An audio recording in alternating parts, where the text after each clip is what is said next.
very near here, but it takes her a little while to get here from there. She said that she's bound to be shaking, and she shakes more than the Churchill insurance dog, so, you know, but... So there's nothing wrong with your eyes? You didn't have too much to drink last night? Are you okay? Yeah, I'm fine. Yeah? You're happy to do this? Yeah. You know you don't have to? I know. Okay. So, why are you here? Well, 3 reasons. Go on. 1, you asked me to. 2, If you just hold that bit there. 2, I want to be. And 3, if my story can just help one person, I'll be over the moon. If I can help more than one person, it's an absolute bonus. Okay. Brilliant. So tell us your story then. Please tell us about your life and your journey and how you find yourself here now. I'm going to be here until next Sunday. I was born Dudley. My mother remarried and we moved to Shifnal. He was a very violent man. I spent most of my childhood trying to protect my mother from being hurt. How she lived to the age that she did do, I'll never know. But there was a lot of violence. But I never felt her love. I didn't feel what she was giving to my brother and my 2 sisters. I never felt. I always felt like the scapegoat. She stole from me. Even when I had nothing, no food, I've got 2 kids bringing up on my own. There wasn't a family member who would invite us for a Christmas dinner. Nobody. There was one particular year, I literally had nothing. And it absolutely broke my heart that I couldn't even get my kids a Christmas card. Now that still stays raw for me, because my kids are my world. You know, I absolutely idolise the ground they walk on. And I've got this little granddaughter. Oh. She brings so much to my life. I became an alcoholic because I didn't know how to deal with the problems I was having in life.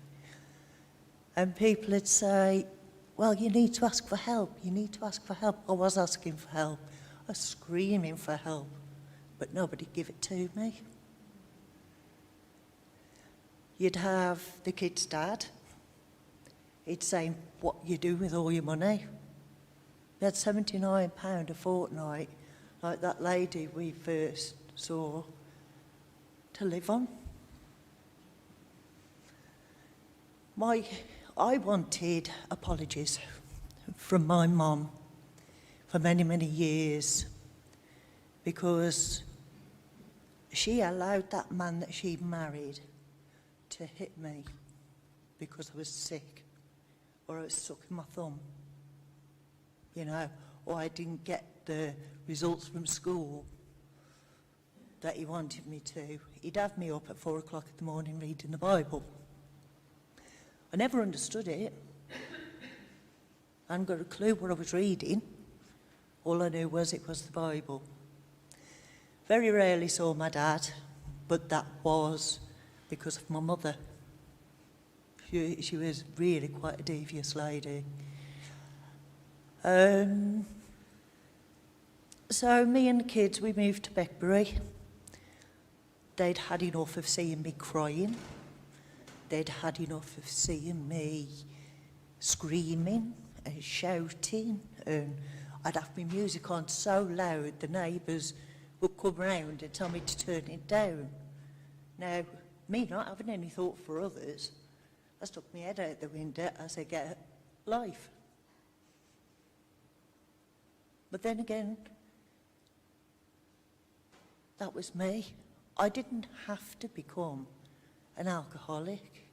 I swore I'd never be like my mother, because I never ever wanted to be. The one thing I always did was, no matter what the circumstances were, I was going to show my kids that they were loved by their mother. Because the hurt and the torment, everything I carried on my shoulders for years and years and years. You know, my family would say, stop living in the past. It's in the past. I said, yes, but I'm still living it. Why am I still living it? I just want you to say, sorry, I love you. I want you to put your arms around me and tell me everything's going to be all right. But I didn't get that. Didn't get that. You know, my eldest sister, she found a lump in her breast. And, the whole family were crying and this, that and the other. I found one under my armpit. Oh, you'll be all right, go to the doctors. And it's things like that that hurt. I wanted reassurance, I needed to feel safe. I'd taken 4 overdoses because I got nothing to give my children, which hurt me more than anything. I've got no money, I've got nothing. By the 4th one, because my son wouldn't speak to me for 3 weeks after the first one, and I don't blame him. On the 4th one, I thought, Kerry, you need to stop this. Because I didn't want to die. I wanted someone to put their arms around me and say it's going to be okay. That's all I wanted. I wanted to be loved and I wanted to be happy. That's all I want. I don't want big cars, don't want big houses, you know. I don't need any designer this and designer that. I just wanted to be loved and I wanted to be happy.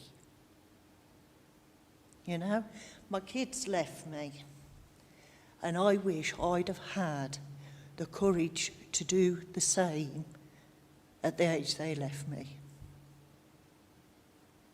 Because maybe then my life wouldn't have been such a drama. Moved to Bridgnorth 10.5 years ago. And my depression, my anxiety, panic attacks, you name it, it was really all out of control. I was in and out of doctors every 5 minutes. I thought they were going to set up a room for me. But I went to the doctors this one particular day, still crying, still everything, still whirling round in my head. And I wanted it to shut up. So I drank a lot. There was 35% of my liver working by the time I stopped. And I knew, I could tell. So I come out to that doctor's the doctor's one day, going in crying and feeling very sorry for myself. And I come out and it was really strange. Because I felt like all of a sudden I was in this bubble. I'd never walk around with my head up, but I did that day. With a smile on my face, I didn't care who saw it. You know, I felt so light, it's like everything on here, gone. It was brilliant. It was the most... I still can't believe how going from that changed me. I started going to AA, and my sponsor, who I so disliked at the time because I didn't like what she said to me, you know, and she turned around to me the one day and she put her hand on either side of my arms and she said, Kerry, God bless you. And she walked off. I thought, how dare she say that to me? Walk off? Well, I went home in a rage. I thought, what do you mean by that?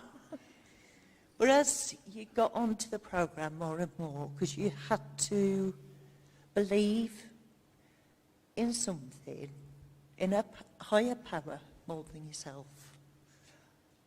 I thought, well, I don't believe in myself for a start. You know. So the sponsor I had at the time, they said, why don't you believe in your dog? Because it's God backwards. So that's what I started doing. Thought, I'll show them. I'll show them. And it's one of the hardest journeys I've ever took. It really is one of the hardest journeys I've taken. And, you know, we do this prayer at the end, and I've got prayer books, and I've got everything. And something was working. I wasn't sure whether I believed in God or not. The seed was there, but it was me that wasn't allowing it to grow.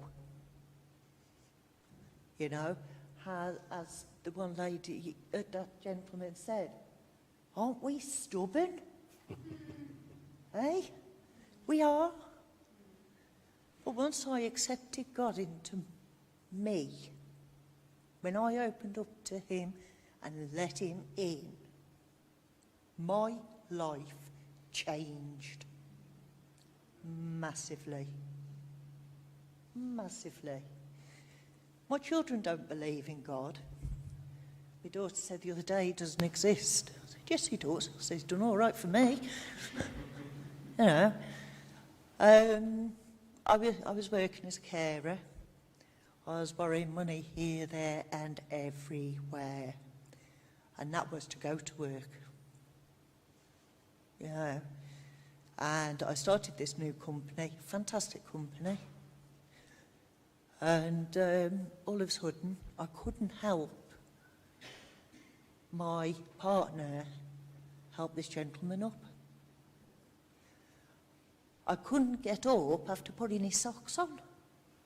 I thought, this ain't good. How can I be a carer if I can't do that? And caring is my passion. I absolutely love it. I can't stand, you know, as you say, there's a lot of poverty. I can't stand to see people in the position that I was in. Because I feel what they're feeling, you know, their desperation. I used to look at people who drank, did drugs and things like that, and I used to judge. And then I sat in my house the one day and I thought, I've got no right to judge because I was one of them. You know, we don't know other people's lives or what's gone on in their lives, you know, until you actually speak to them. So that's what I did, and that's what I do. I got in touch with Caps through Pip, who works down at the job centre. And she rang Mark. I had to wait until February, but I thought he's a bit on the go slow. And I had this car, and I still miss it. Some of you might think it's only a car, but I used to look after this elderly lady who passed away. Sadly, she meant the world to me. And she'd left me a gift to get a car. So that's what I did.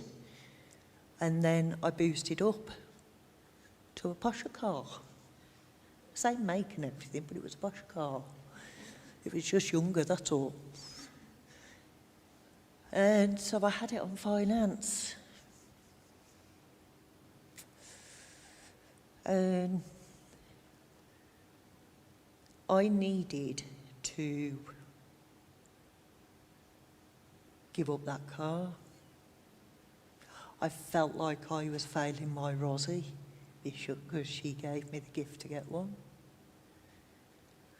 So it did take Mark quite a while to convince me. quite a while. I'd ignore his calls, ignore his texts, where I wasn't doing anything for myself by doing that. And I did say it was me, didn't I? So, in the end, I handed the car back. I owed £15,000 to a friend, because I was borrowing 100 here, 200 there to put petrol in my car to go to work. Oh, you can hear me now. And people saying, you shouldn't be paying to go to work, they should be paying you to go to work. But because I love caring, I wasn't thinking about the consequences of me. But I couldn't get any help when my health declined. So it was back to locking myself in the house, drawing the curtains, making sure nobody could see that I was in, you know, and things like that. The fear is awful. You know, when you open that front door because you've got to go out and you're looking around to make sure there is no bailiffs there or things like that, or people like that, I'd make sure I was either out, you couldn't hear nothing in my house, telly was low, and then he appeared.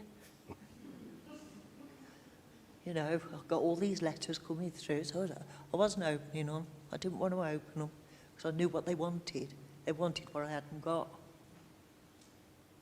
So I let Mark open them all. And then late last year, went for a DRO. So owing so many people so much money, especially my son, who has been an absolute, he's an absolute godsend. You know, I owed him a fair amount of money, but he doesn't care about the money. He doesn't care about the money. He's not bothered. I thought he'd end up in a 4x4 cell because the way he was when he was a child, but I can't put all the blame on him because I had a lot to do with it, with my drinking. So yeah, I became debt-free, what month? 3rd of January this year. Was it 3rd of January this year? It was. Ooh, almost a year. You know, you've got to make sacrifices if you want to be debt-free. It doesn't sort of come and then all of a sudden you're debt-free. You've got to make sacrifices. Kerry, you've been fantastic. I was a little bit angry. Oh, keep that there, because it'll, yeah. Yeah. Make sure you understand it. And so it doesn't do this, if you keep it there. So I had got a whole series of questions. We met on Friday morning, Yes. and you've covered it all, and I could listen to you all day, and you could keep people here till Sunday. It's absolutely fantastic to hear your story in full. I just want to say to you that I see before me a woman of true honesty, grit, determination, kindness, and that you've been chiselled by your life, more so actually probably by the difficulties than by the times when it's been easier. And there's not a shred of denial in you at all, and I absolutely love that about you, and it really helps people to understand the circumstance or the situations that lead people to be in the kind of situation you were in and so on. I just want to ask you a couple of small questions. How have you talked about, oh, if you keep that way to me, you talk about you just wanted somebody to say, I love you, it's going to be okay. How have you found people, not just me, Carolyn was your befriender, you know, you've met a lot of people here on Mondays and so on. How have you found people through your journey with CAP? How have they made you feel? Brilliant. Absolutely brilliant. Because when you asked me that first time to come to here, the food bank on a Monday, I was absolutely dreading it. Absolutely dreading it. But it is like you've known them for years. Years and years. You know, so even though I don't have to come to Food Bank on a Monday, I do. 27 cups of tea help her, you know. That's before I leave the house. She doesn't drink, but she's a teaholic now, you know. Teaholic, yeah. And what about in the church as well? Because, as you say, you come on Mondays to what's called Food Bank and Recharge, and soon maybe to be renamed. Tuesdays, you're often next door with Open House and the Gardening Project and Alpha Project and so on. So what about your encounter with the church, which we know, Graham, I'm still doing this, it's the people, not the building, yeah. They're my happy places. They're where I feel safe. I feel so welcomed. I just feel a part of it. Not just somebody that just walked in. I feel a part of it. I get loads of hugs. You know, all the things I wanted from my mother, I'm getting from here. I'm getting from the Tuesday Club. You know, I'm getting it all. You know, they don't treat me like I'm stupid or I've got something terribly wrong with me compared to everybody else. They treat me like a human being. You know, and I feel loved and I feel happy. You know, I won't put aside Monday mornings or Tuesday mornings for anybody. You know, unless my bones start playing up. You know, but I mean, we're not all going to get along. We don't all like each other. You know, but yeah, I don't like false people. I can't stand false people. I don't like people that lie. Because my mother managed to convince the whole of my family that I was a compulsive liar.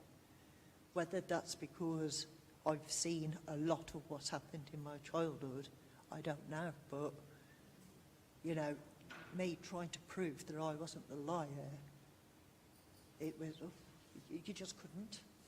You couldn't. So then I just thought, right, get on with it. Truth will out itself in the end. So, you know, people can believe what they want to believe, but I know what's true to me.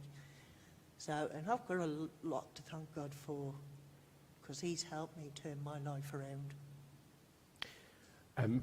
Bless you. Have I waffled on? You've done really well. Bless you, and if we can just give a massive round of applause to Kerry. Is